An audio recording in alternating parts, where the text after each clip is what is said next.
कहती है कि नहीं हम इसी घर में रहेंगे और शादी नहीं करेंगे, तो जो भी मेरे छोटे बेटे से संतान पैदा होगी मैं उसको पासान करूंगा। पहली संतान बेटा हो या बेटी और नाम अंशुमान का दिया जाएगा और सारी जो एंसेस्ट्रल प्रॉपर्टी है वो सब पासान होगी उसको। तीसरी शर्त हमने उनसे कहा था कि अगर वो ये कहेगी कि नहीं मैं शादी घर में कर सकती हूँ तो मैं, मेरा बेटा 2 ही साल छोटे, मैं उससे भी शादी करने के लिए तैयार हूँ। एक बार माता जी से भी मैं थोड़ा सा बात करना चाहूँगा। माता जी, दुखों का पहाड़ जो टूटा वो आपके ऊपर भी टूटा, परिवार पर भी, और मुझे लगता है कि सबसे ज़्यादा स्मृति ने उसको झेला होगा, क्योंकि 5 महीने सिर्फ शादी के हुए थे और 5 महीने बाद ही कोई स्त्री सफ़ेद वस्त्र में आ जाए, विडो हो जाए, यानी कि विधवा हो जाए, लेकिन बलिदान किया हो जिसके पति ने, वो उस भरोसे भी रहती है। तो आपको लग रहा है कि आप जिस परिस्थिति से गुजर रही हैं उससे किसी अलग परिस्थिति में स्मृति होंगी आपकी बहू?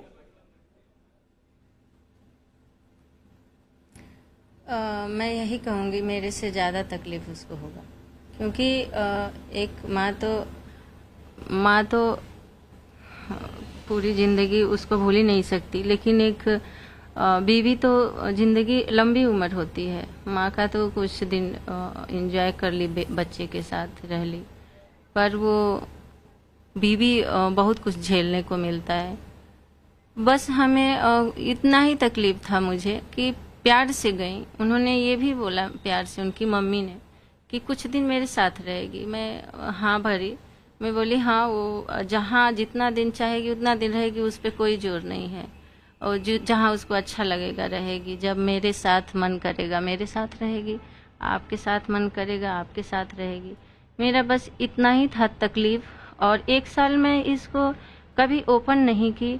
ये जब सम्मान बेटा का मिला है तो ये क्वेश्चन चल रहा है और हमें पूछा जा रहा है, तो हमें बताना पड़ रहा है। ये मुझे बहुत दुख है, मैं बता नहीं सकती थी कि वो मेरी बहू है, आज भी है, और मैं ज़िंदगी भर उसको सोचूंगी वो मेरी बहू है, पर उन्होंने मेरे से कट ऑफ किया है।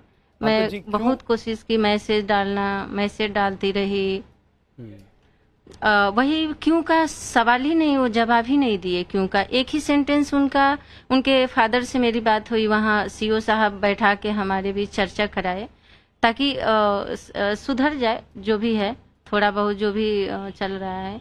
पर उन्होंने वहाँ भी उनके फादर यही बोले कि अभी जिनको आप अपना बहू कह रही हैं, जिनको आप कह रही हैं कि अभी भी बहुत प्यार करती हैं, वो अभी कहाँ रह रही हैं, क्या कर रही हैं, किन परिस्थितियों में है, इसके बारे में आप लोगों को कोई जानकारी है? वो तेरही के अगले दिन चली गई। जी, वो तेरही के अगले दिन गई और प्यार से ही गई हैं और अपने माँ बाप के ही साथ रह रही हैं। आपको लग रहा है क्योंकि एज बहुत कम है माता जी? ना कभी उनके मम्मी तो मुझे तो जी कंप्लीट कीजिए। अगर आप इजाजत दें तो इसको जरा मैं एलाबोरेट करना चाहूंगा। जी सर। देखिए 20 जुलाई 2023 को जब मेरे बेटे की अस्थि अभी ले से नहीं आई थी तो उनके पिताजी वहाँ गोरखपुर में जब हम लोग जहाँ ठहरे हुए थे गेस्ट हाउस में, तो उन्होंने कहा कि अभी तो बेटी की केवल 26 साल उम्र थी। हमने कहा बिल्कुल, हमारी बेटी है और बहू दोनों है, और मैं बिल्कुल नहीं चाहूँगा कि इस उम्र में कोई बदहव्य को झेले, तो हम उसको अपने घर से बेटी की तरह से विदा करेंगे। अगर वो जहाँ कहेगी, जिसके साथ कहेगी, हम शादी करेंगे और हम दोनों परिवार मिलकर अपनी बेटी को विदा करेंगे।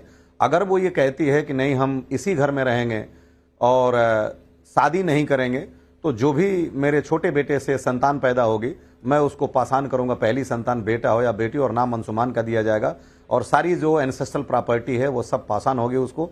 तीसरी शर्त हमने उनसे कहा था कि अगर वो ये कहेगी कि नहीं मैं शादी घर में कर सकती हूँ तो मैं, मेरा बेटा 2 ही साल छोटे, मैं उससे भी शादी करने के लिए तैयार हूँ। लेकिन ये उसी दिन की बात है और उन्होंने कहा था कि मैं तो अपनी ज़िंदगी में मूव ऑन हो जाऊँगी। और अभी निश्चित रूप से देखिए, एक पत्नी का दुख बहुत बड़ा होता है।